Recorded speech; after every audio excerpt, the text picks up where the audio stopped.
There is a moment that many people who have loved a narcissist experience, yet rarely dare to say out loud. The moment you see them move on with someone else, and a question flashes through your mind with nowhere to land. Why not me? Why wasn't everything I gave enough? The patience, the understanding, the countless times I adjusted myself just to keep the relationship from breaking, enough to make them stay. And what makes that pain especially cruel is not the abandonment itself, but the sense that reality has been inverted. The person who loved them the deepest is discarded, while someone who appears to give less, demand less, and perhaps doesn't even see them as clearly as you did, becomes the one who is chosen. At this point, most people begin to doubt themselves, their worth, their intuition, even the way they love. But the real problem is this: you are using the logic of someone capable of genuine attachment to try to understand the choices of someone who does not operate from love. A narcissist does not enter a relationship to meet another human being. They enter it to stabilize an inner structure that is perpetually off balance. They do not choose based on emotional depth, sincerity, or the capacity for long-term partnership, but on something far quieter and more decisive, who allows them to avoid facing themselves. And when you are someone who loves deeply enough to notice contradictions, perceptive enough to feel the misalignment between words and actions, and honest enough that you can no longer pretend everything is fine while it is slowly eroding you from within, then in their world, you are no longer a partner, you become a destabilizing force. Not because you did something wrong, but because you did something too right. You brought truth into a space built on avoidance, and that is why the question, "Why didn't they choose me?" was misframed from the very beginning. If you have ever asked yourself what you did wrong after being replaced, that question does not come from weakness. It comes from trying to understand a system that does not run on love, using the language of love. A narcissistic partner does not leave according to who is better or who is more compatible. They leave according to a much quieter logic, who allows them to avoid facing themselves. Once you understand this, a truth emerges that is painful, yet deeply freeing. You did not lose because you were not enough. You were removed because you stopped being suitable for maintaining the illusion they need in order to function. A narcissist does not enter a relationship to meet another human being. They enter it to stabilize an inner structure that is chronically off balance. Clinical descriptions of pathological narcissism consistently point to core features such as an ongoing need for admiration, a sense of entitlement, impaired empathy, and an exploitative style of attachment. This means that the person beside them is not experienced as an independent individual with an inner life, but as an emotional resource that prevents collapse. The real question, then, is not whom they chose, but which mechanism they chose to survive. Epidemiological surveys suggest that the proportion of individuals who meet full diagnostic criteria for narcissistic personality disorder in the general population is relatively small, while the number of people who operate with narcissistic traits across varying levels is significantly larger. These differences reflect how measurement is conducted and the reality that many people function through narcissistic defenses without ever receiving a formal diagnosis. Regardless of where someone falls on that spectrum, the relational pattern tends to share a central theme. They need a partner who helps them avoid contact with inner shame, emptiness, and fragility. This is precisely why the person who loves deeply becomes a threat. Deep love does not only give, deep love also sees. You notice contradictions others overlook. You sense the misalignment between words and actions. You observe how stories shift depending on context, how warmth appears when there is an audience, and how coldness emerges when you need them most. You do not have to accuse or attack. Sometimes a single calm question, or a moment when you stop overlooking what feels off, is enough to make them feel exposed. For a narcissist, clarity is not intimacy. Clarity is loss of control, and control is what allows them to feel safe enough to exist. This is why they end up with the partner who demands less, not because that person loves more, but because that person keeps the defense system intact. Qualitative research examining the experiences of individuals who have been closely involved with partners high in narcissistic traits consistently reports recurring patterns such as demands for admiration, emotional control, devaluation, and instability within intimate bonds. The space that should offer safety becomes a place where one person shrinks themselves to maintain peace. Over time, you begin to weigh every word, choose safe moments, and eventually stop asking altogether. You stop expecting, you stop needing. The irony is that the moment you no longer rely on them for validation, you become threatening.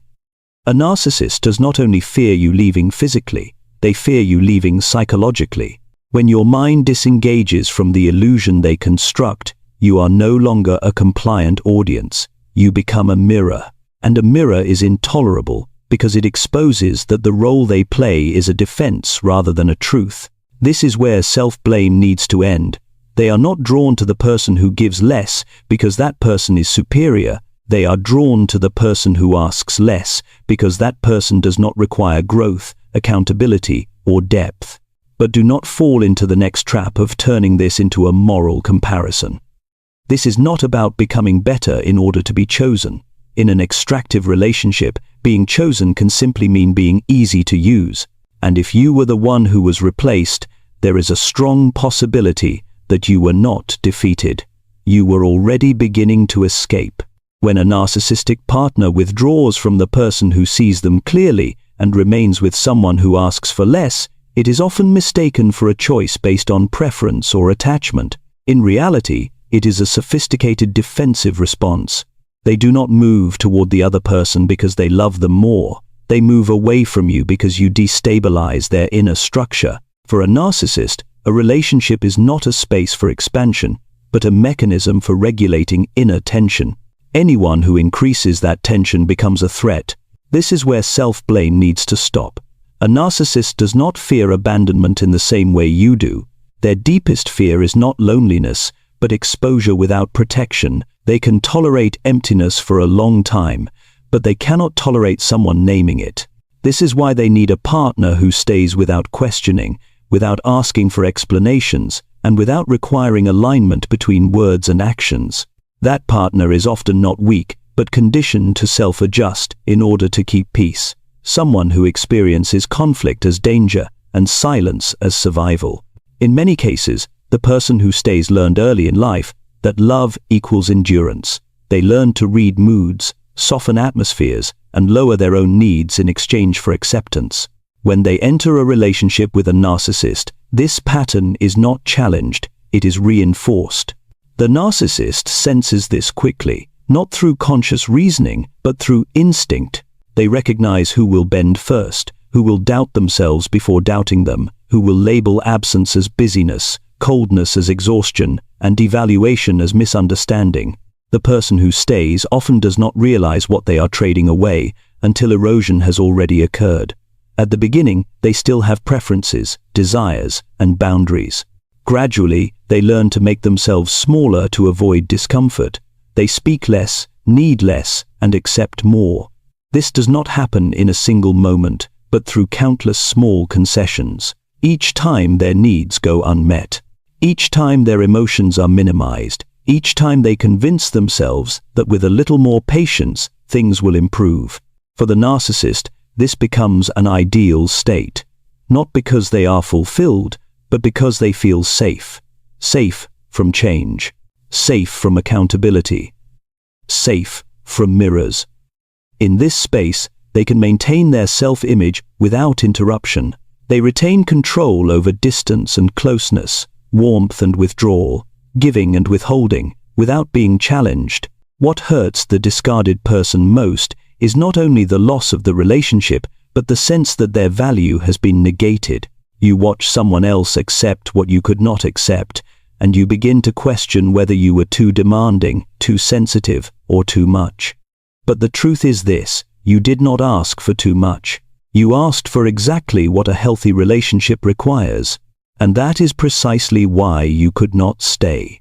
A relationship that demands depth requires both people to face themselves. It requires presence, consistency, and responsibility for harm caused. A narcissist is not equipped for that kind of connection, not because they are evil, but because their entire identity has been built on avoiding those experiences. When you bring clarity, you bring more than love, you bring change, and change, to them, is a threat. This is where the narrative must be corrected. The person who stays does not win. They simply fit a system that requires silence. The person who leaves does not lose. They simply refuse to trade their identity to sustain a structure that was never built for truth.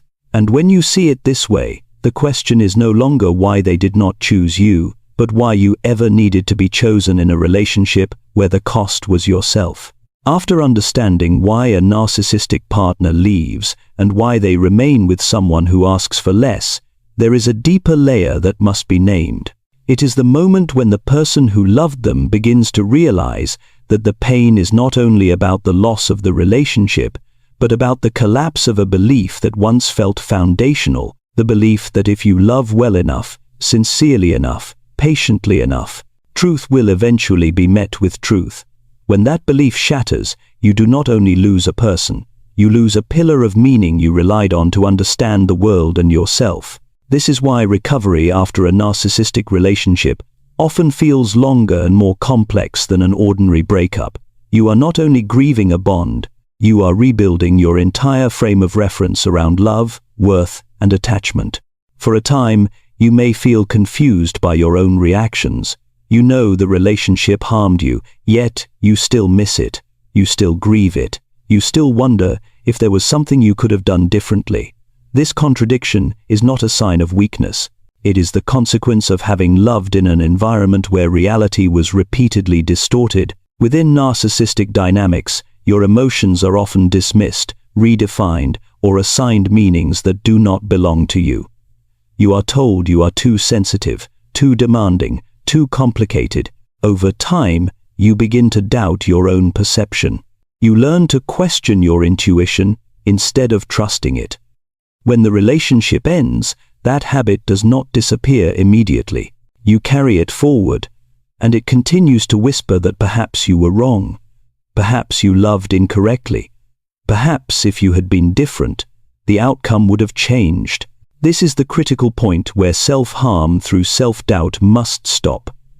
A narcissistic partner does not respond to love in the way someone capable of healthy attachment does. For them, love is not experienced as a safe space for mutual presence, but as a potential threat that exposes what they work hard to conceal. When you love with presence, consistency, and a desire for genuine connection, you activate their defenses. What they label as you being too much is often you being too real. What they label as pressure is often you loving with standards. This truth is difficult to accept because it requires letting go of the hope that if you tried a little harder, they would change. That hope is not foolish. It is sustained by the early phase of the relationship when the narcissistic partner appeared attentive, intense, and deeply engaged. Those moments were not entirely false. They reflected a desire for connection that lacked the capacity to endure. When intimacy began to require responsibility and attachment began to require consistency, withdrawal followed. You, having experienced both versions, became trapped in trying to bring them back to the person they once seemed to be. The turning point in healing does not come from understanding them further, but from returning to yourself. Not to blame, but to restore trust in your own experience. When you begin to accept that your feelings were valid, that what you noticed was real, and that the boundaries you set were reasonable, a quiet shift occurs. You stop searching for answers in their behavior. You start rebuilding your internal foundation. Freedom at this stage does not come from the narcissist acknowledging wrongdoing or offering remorse. It comes from the moment you no longer require their validation of reality. You do not need them to confirm your pain to know it existed. You do not need them to understand you to know you loved sincerely. As dependence on their perception dissolves, the authority to define your life returns to you. And here the story closes in a way you may not have imagined at the beginning. The narcissist continues to seek external structures to prop up inner instability. You do not. You carry this experience not as a stain, but as a deeply etched lesson about boundaries, truth, and the cost of abandoning yourself to preserve a relationship. You were not chosen because you lacked something. You were not chosen because you reached the point where truth could no longer be ignored. And it is precisely at that point that your path and theirs had to diverge. Once you have moved far enough that you no longer ask why they did not choose you, another question begins to surface, quieter but more persistent. Why did I stay for so long? This question does not arise from blame, but from a deep curiosity about yourself. Because by this stage, you are aware that the relationship was not sustained by the narcissist alone, but also by the parts of you that learned to adapt in order to survive within it. In the beginning, that adaptation looks like love. You listen more, you compromise more, you place their needs first with the hope that stability will return. Over time, however, the line between loving and erasing yourself becomes blurred. You do not only adjust your behavior, you adjust your perception. You reinterpret painful signals so they hurt less. You label absence as busyness. You label avoidance as exhaustion. You label coldness as a difficult phase. These reinterpretations are not born of naivety, but of a need to preserve a sense of safety in an increasingly unstable environment. This is a deeply human response. When faced with the threat of losing connection, your nervous system prioritizes attachment over truth. You learn to lower your internal alarm signals to keep the relationship intact. This is especially true for those with high empathy, those accustomed to carrying emotional responsibility for others. You did not stay because you were weak. You stayed because you believed love could heal, and that patience would eventually be met with security. But in a relational system driven by avoidance and control, patience does not create closeness. It only extends imbalance. Each time you override your own boundary, you unintentionally reinforce the message that your needs can be postponed indefinitely. Gradually, you begin to disappear from your own life, not because you were forced to, but because you learned that self-erasure was the price of peace. The moment of awakening is not when you recognize who they are, but when you recognize who you had to become in order to stay. You look back and see a version of yourself that is quieter, more cautious, and less connected to your own emotional truth. You realize that what exhausted you was not only what they did, but the constant effort required to adapt to a reality that kept shifting. That exhaustion is not a flaw. It is evidence that you carried yourself for too long in a space that did not allow you to exist fully. The hardest part of this stage is not leaving, but allowing yourself to acknowledge how much you lost. You lost time, you lost clarity, you lost trust in your natural responses. Yet you also begin to reclaim something far more essential. You reclaim the right to listen to yourself again. When you allow truth to be named, not to accuse but to understand, a deep restructuring takes place. You begin to distinguish between love and endurance, between sacrifice and self-betrayal, between connection and dependence. This is where healing transitions into growth. You no longer search for answers from the person who caused the harm. You no longer need a perfect explanation to close that chapter. What you need is honesty with your own experience. As you face the cost you paid, you free yourself from repeating it. You no longer need to prove your worth by tolerating pain. You begin to understand that real love does not require you to disappear in order to survive. From here, a different kind of freedom emerges. Quiet, undramatic. It is the freedom to choose how you attach, the freedom to set boundaries without guilt, the freedom to leave when truth is no longer respected. You do not carry bitterness forward, you carry clarity. And that clarity is precisely what makes you incompatible with relationships that depend on distortion to exist. In the end, the truth is not about whom the narcissist chose. The truth is that you chose yourself.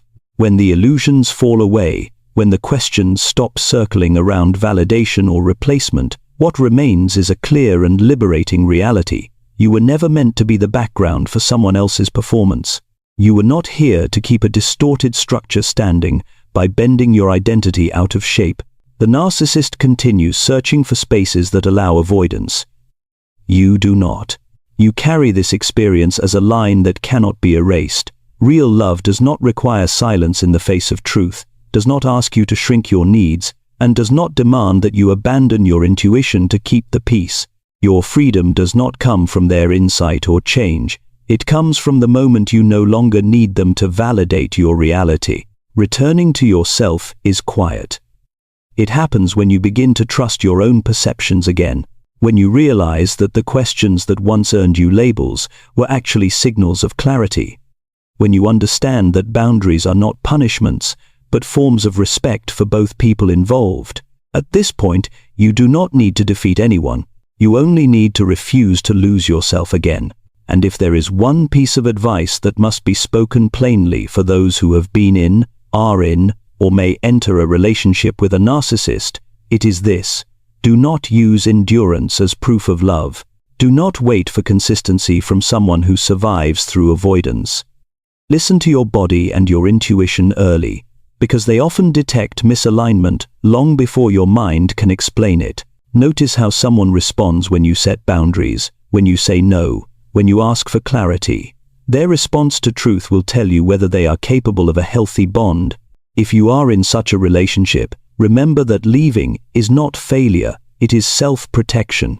If you have already left, do not return in search of an apology or a tidy ending. Closure comes when you stop asking the wrong questions, and if you have not entered yet, choose to slow down. Choose relationships where your presence is not a threat, and where truth does not have to be diluted to keep things calm. You were not chosen because you lacked something. You were not chosen because you brought truth into a space that required darkness to function. And in a world like that, preserving your identity is not only freedom, it is the only victory worth keeping.